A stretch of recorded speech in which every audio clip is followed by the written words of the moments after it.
maka isa dubbachuu gammachuu fi furmaata namni rahmaan qabatee waa hundanii argata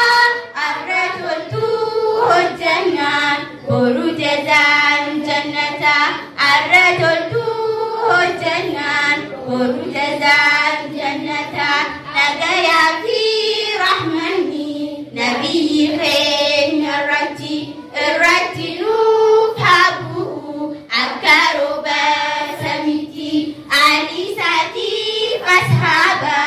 ammas isaaniitti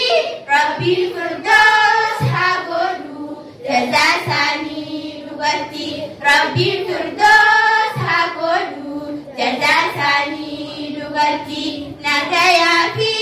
rahmanni nabiyyi keenya irratti nuuf haa bu'u akka rooba samiitti aliisaatiif ashaaba ammas isaaniitti